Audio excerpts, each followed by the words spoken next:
Obrazovanje, koje čak obilježava se 40. obljetnica početka obilježavanja, koja je bila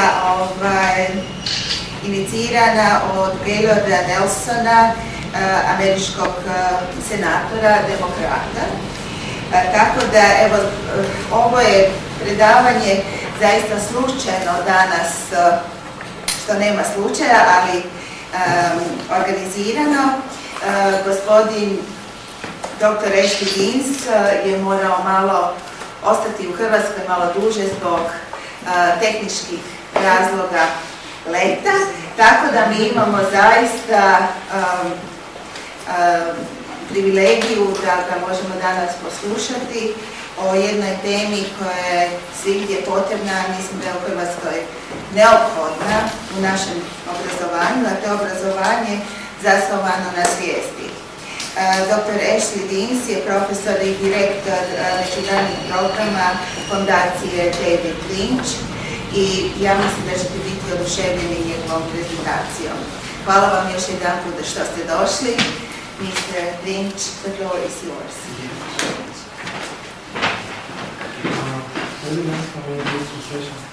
How many people need translation? Da li treba neko prijevod na hrvatski? Ili možemo na engleskom uredu? Ako treba, ja ću da sve od sebe s napomenom da nisam profesionalni prevoditelj. Onda, recite slobodno, hoćemo ili nećemo? Nećemo. Nećemo? Ok. Ako bi što trebalo, onda to. So far, so far. Is this okay with the light, or? That's not so bad. Okay. Do you want to go completely down, or? No, this will be good. This will be all right. Later, maybe. So, thank you very much. It's a great pleasure to talk to you tonight about consciousness-based education. And this is the future of education in Croatia. That's 100% certain. And it's becoming popular now everywhere in the world. And I'm going to explain to you tonight why it's becoming popular, why consciousness-based education is the future of education.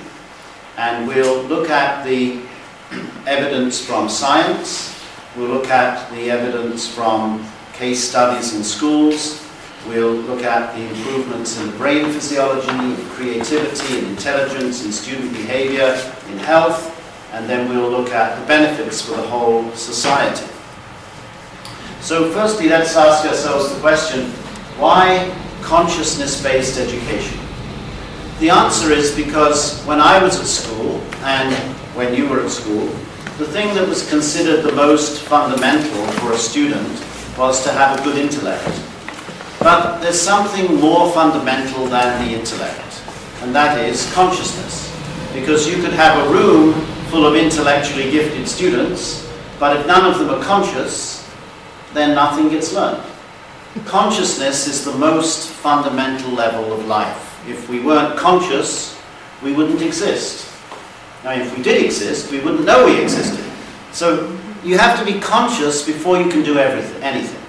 So when you're developing higher states of consciousness, that automatically develops higher states of intellect and intelligence and creativity and behavior.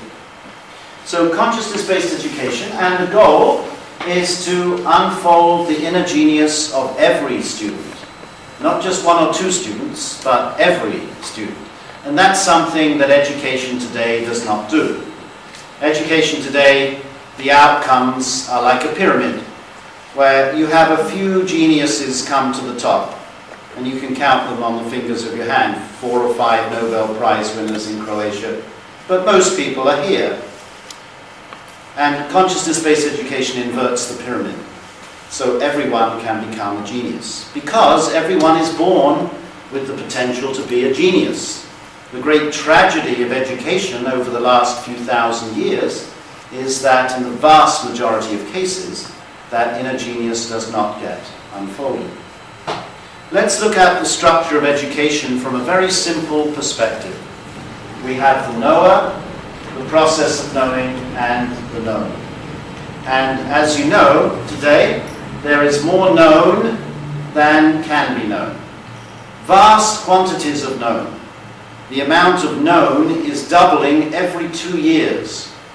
The question is, how much of the totality of knowledge does any one student actually know? The answer is almost nothing. And that's a problem.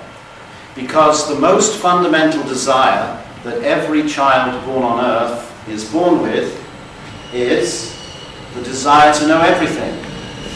And if you don't believe me, just visit any kindergarten class. What do you see? A group of 6-year-olds who are into everything.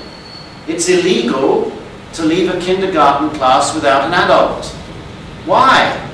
Not because they'll just sit in the chair and do nothing, because they'll be exploring everything. Some little kid will put a pair of scissors in the power outlet to test Ohm's law.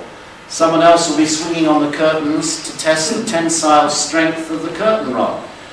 They're insatiable.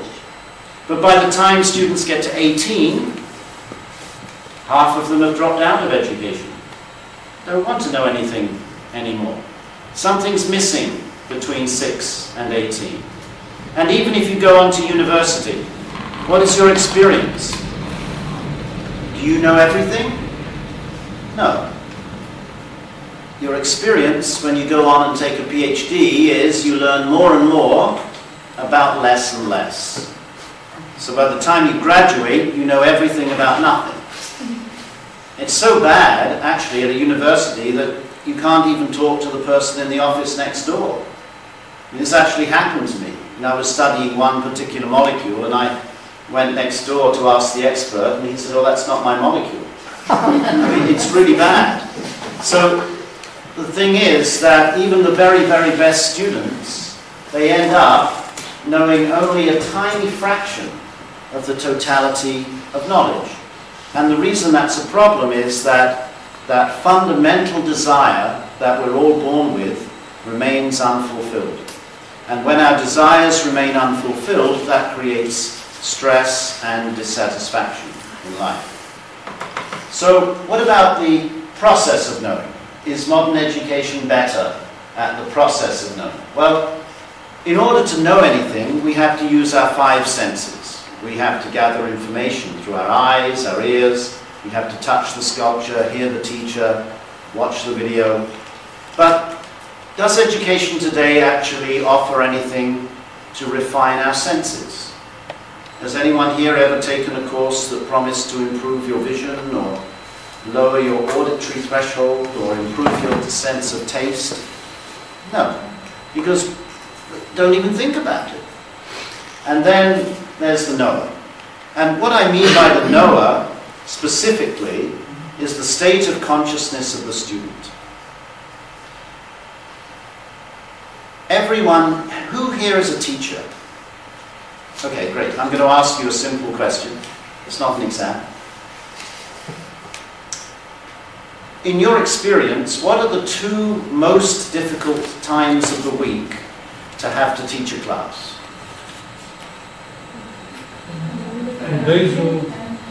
Monday and Friday. Good. Very good. And that's, we haven't met before, right? Because that's, you know, that was the answer I wanted. Okay, Monday and Friday. Now, think. On a Monday morning, the students could be in the sleeping state of consciousness. That's a state of consciousness. And it's characterized by rest in the physiology and no awareness. Friday afternoon, they could be in the dreaming state of consciousness. That is also a state of consciousness. It's characterized by rapid eye movements and beta waves in the brain. And illusory awareness. They're sitting in the classroom, but their awareness is on the ski slopes.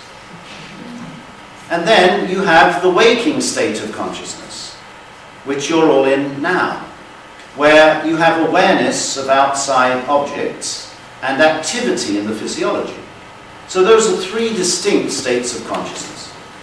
And as you go from the first state of consciousness, which is sleeping, to the second state of consciousness, dreaming, to the third state of consciousness, waking, what's happening is you're going to states of greater awareness, greater wakefulness, greater creativity, greater intelligence, greater breadth of comprehension.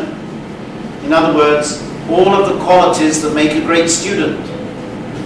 Because if you have a student who's wide awake, fully alert, highly intelligent, highly creative, with a broad range of comprehension, you've got yourself a great student. So the goal of consciousness-based education is to develop higher states of consciousness. You're all familiar with 3 states of consciousness. There are actually 7 states of consciousness. So the first thing that we do when we introduce consciousness-based education is we add to the school day 2 periods of 15 minutes where students can practice technologies to develop higher states of consciousness. And the first technology that we use is called transcendental meditation. It's a simple, natural, effortless mental technique that students practice for 15 or 20 minutes twice a day. And during the TM technique, the mind is able to dive profoundly within and experience that field of pure, silent, unbounded awareness at the source of thought. Because the mind and body are intimately related, as the mental activity settles down, the physiological activity settles down, and the student experiences a profound level of rest and relaxation. In that deep rest, the body is able to dissolve deeply rooted stress and strain that is not released during sleep. At the same time, that settled state of mind produces global EEG coherence. The whole brain begins to function coherently. So what physiologists are saying today is that in order for the brain and body to fully develop, you have to have regular sleep. So you need sleep.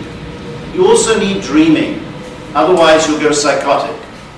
But if you don't have this 4th state of consciousness, transcendental consciousness, on a regular basis, then the brain fails to fully develop and the body accumulates stress, which leads to premature aging and stress-related diseases. So we need to have regular sleep, regular dreaming, regular waking, and regular transcendental consciousness in order to fully develop. So here's a student practicing transcendental meditation in the classroom. It's very common now all over the world. And what you can see from this picture, I think, is that transcendental meditation must be very easy to do. Otherwise, there would always be children who couldn't do it. But every child can do it. It's easy, it's simple, it's natural. Secondly, it must be enjoyable. Otherwise, they wouldn't do it. As one teacher said to me recently, well, how do you get them to shut their mouth? Well, it's because when the mind dives profoundly within, then the whole body experiences a deep level of rest and relaxation, and the mind is absorbed within. So then the student is experiencing their own self, experiencing their own inner nature. And over the last 50 years, there have been over 600 scientific research studies at 250 odd universities in 30 countries that have shown that just this simple practice produces a global range of benefits. And I'm going to talk about some of those tonight. And just to summarize, we'll see that it develops the total brain, and I'll talk about the brain research, increases creativity and intelligence, improves job performance, reduces stress and anxiety, promotes health and longevity, enhances relationships, and promotes peace. And what this means in a school setting, of course, is that bullying goes down, violence goes down, respect for the teachers goes up. And you see it's very dramatic, and I'll show you. So let's go back to this student. Now you might think at first, well, this sounds like a total waste of time, because if we want this student to be successful in life, then why spend 15 minutes twice a day with your eyes shut when you could be teaching this student, you know, calculus or Greek grammar or something really useful? But the thing is,